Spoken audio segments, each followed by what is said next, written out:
final score, TNS 4, Wrexham 2, and our perfect start of the season comes to an end in frustrating circumstances in a local derby, of course.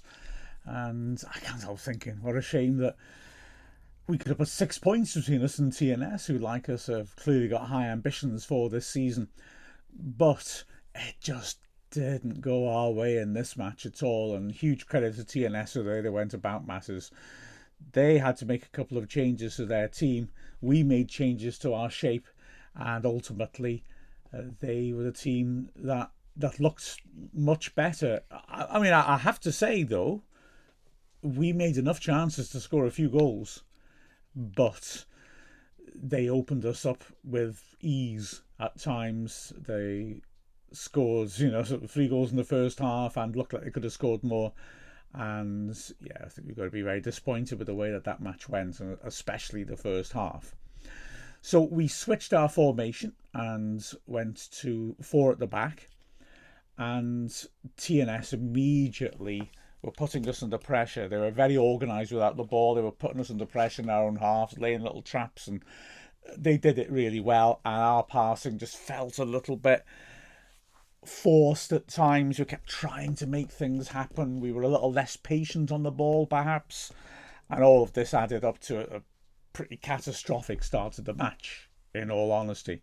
Now, TNS had given a first start to one of their new signings, Zara Gibbs, and she really brought a lot of energy into midfield, and she was responsible in the 11th minute for the start of the move that ended with TNS scoring. And it was one of those things that I think happened quite a lot. They were stepping in, they were intercepting while they were reading situations, and we were, because we were getting caught in possession, it's a bit like counter-pressing, isn't it? Our shape isn't right, and we were just wide open then for them to punish us. So Gibbs on this occasion did really well, tackles Mahmood and helps the ball out to Chapman on the left-hand side. She cuts in onto her right foot. You can see exactly what she wants to do. She's looking to curl it inside the far post. She doesn't get it inside the post, but Lizzie Craven's unsighted because Phoebe Davis is looking to stop Chapman from having that angle for a shot and sees it late. She'll still be disappointed, I'm sure, it got under her left hand.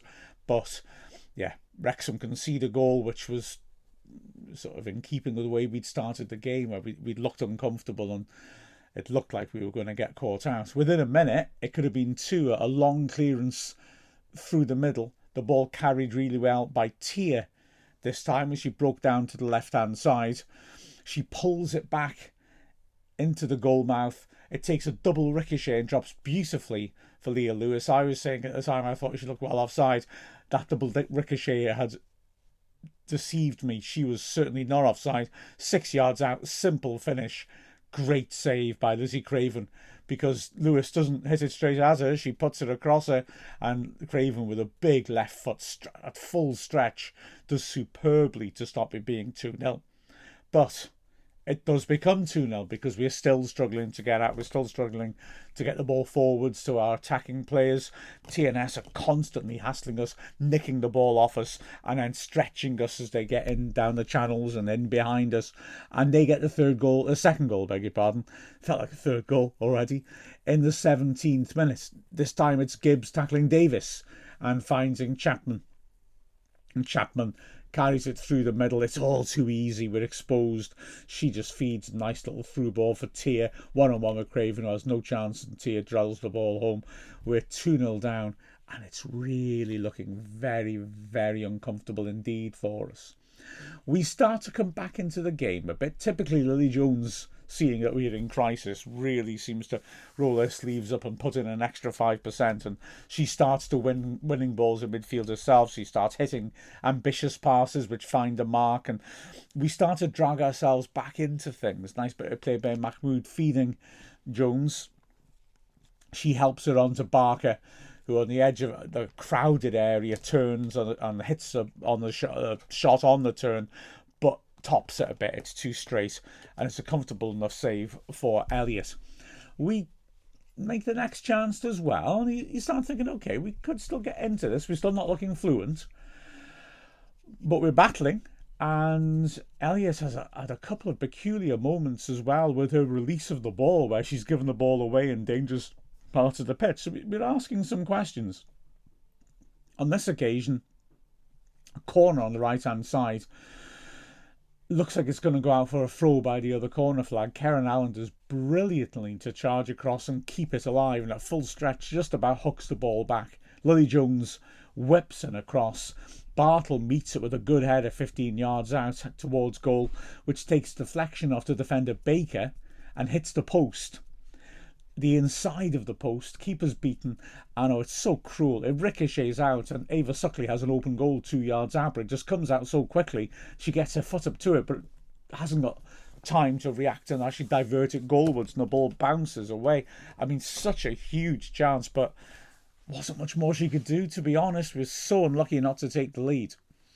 Danger then at the other end is dealt with, but when Craven, after dealing with it, goes down injured and needs treatment, big decisions are made, and it's decided to make what appears to be a tactical change. 39th minute, Cara Jones brought off, Abby Iddenden coming on.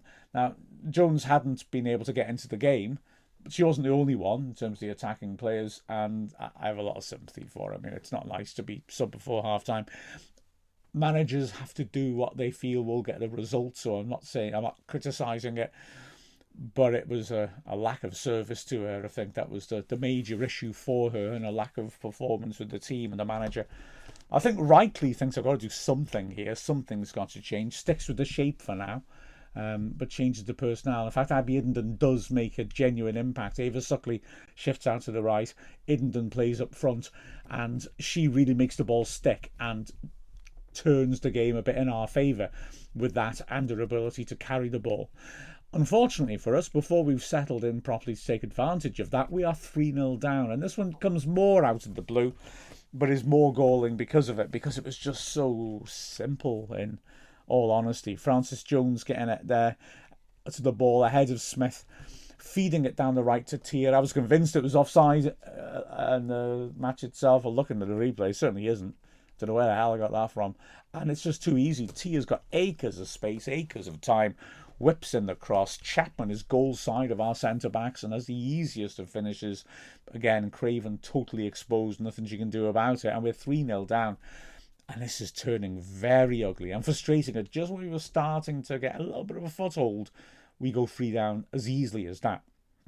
However, to be fair, we finished the half extremely well. We have 4 chances between the 44th minute and the 3rd minute of added time, the last of which goes in.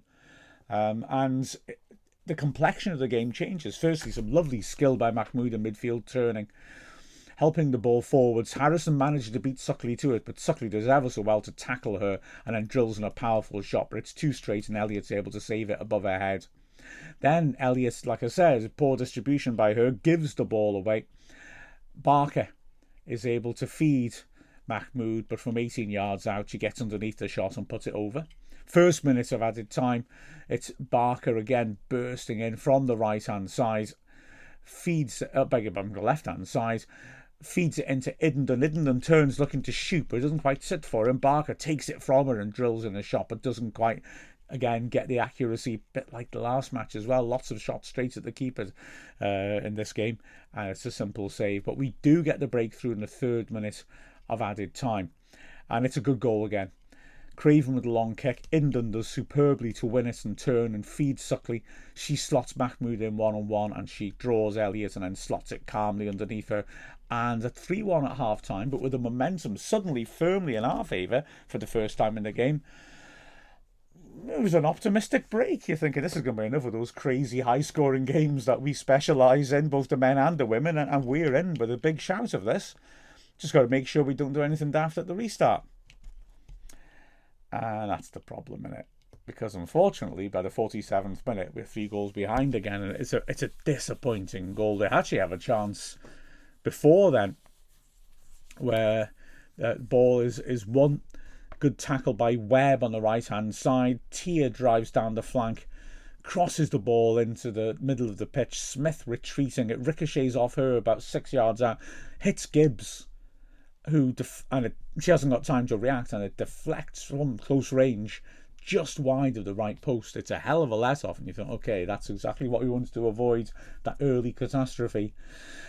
But within a minute, we have had the early catastrophe. And it's, like I say, a poor goal to concede. Gibbs getting that debut, well, first start goal, corner from the left-hand side, whipped into the near post. Now, TNS have got lots of movement in all their corners. They set up the same. Players beyond the far post on the blind side of the keeper and the defenders looking at the ball, trying to get in and find space. Now, whether this was by design or not, as all those players were causing a commotion at the far post, the corner is played in flat to the near post. I think it was mishit, I've got to be honest, but Gibbs is the most alert.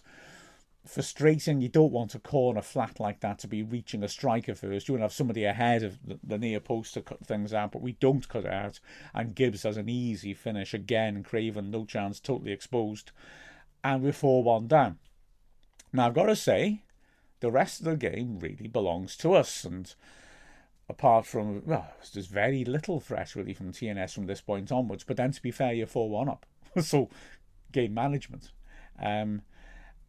We do carve out a lot of chances, though. And on a different day, and if we'd finishing had been better, who knows? But, yeah, let's not try too hard to say we're hard done by. We weren't hard done by. TNS were the better side. But we do make opportunities. Snape whips in a corner.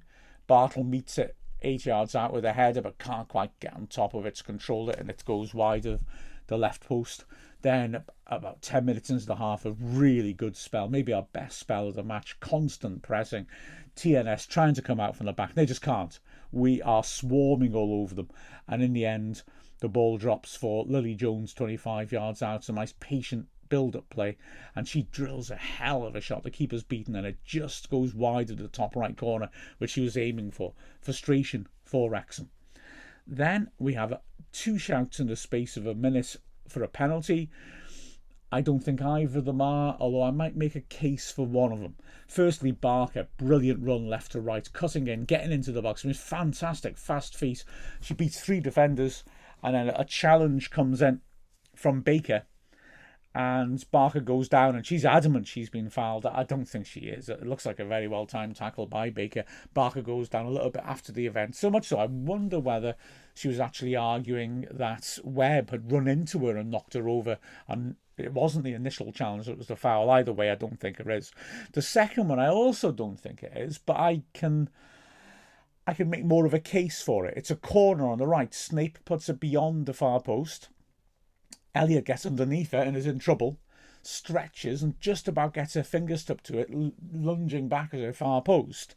Now, Allen is trying to get around the back to get on the end of it, and she does.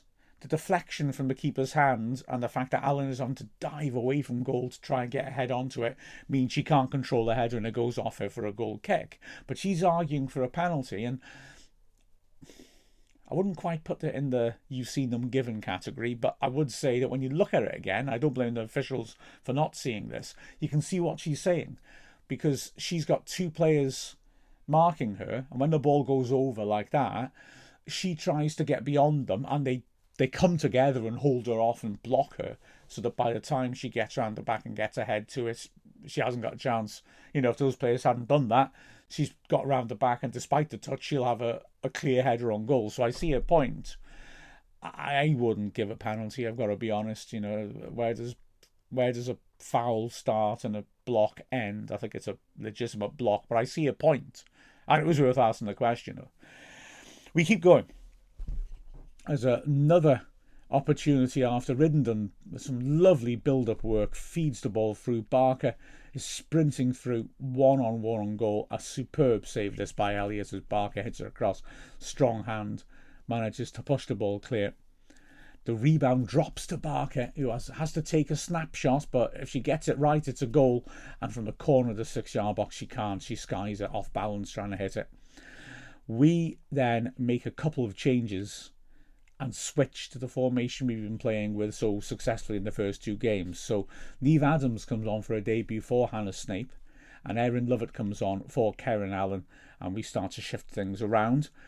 Rosie Hughes comes on later as well for Ava Suckley, and we continue to be on top, but we can't quite force that ball home. Lily Jones does well to win possession and finds Mahmood, who drives in the shot, which was too straight. Then Barker cuts in from the right well, but from a tight angle, hits it across the keeper, and it just scrapes the far post as it goes behind. Mahmood then combining with Hughes. Nice piece of play by Hughes, lovely return ball, and Mahmood again just drills her a bit too straight. Adams, did I say Evans before? Adams has come on and it's her debut. Young player brought in, primarily for the under-19s at first, and she does well. She has one shot on goal. It's a bit ambitious, but hell, if you don't buy a ticket, you don't win the lottery. And she shows why she backed herself in the second minute of added time when she scores a superb goal. It's good setup play by Hughes, who could go on herself, but sees Adams in space on the left. She rolls it across. Adams takes her time, setting herself, hits it first time, left-footed from the left side of the box, across the keeper. Beautiful strike, in off the post. And we've got a goal back, but it's no consolation, let's be honest. We went to TNS with high hopes, but TNS picked up their game and we struggled. And disappointingly, our winning record is over. But we get back on the horse. There's 6 teams now equal top. Oh, that's going to be fun this season. And we have the makings of title challenges, no question. So Pontypridd at home on Sunday, and we need to get back into the rhythm, which we've already established. Things going in the right direction, but a disappointing bump in the road at Park Hall. With a final score of TNS 4, Wrexham 2. I'm Mark Griffiths from Wrexham AFC.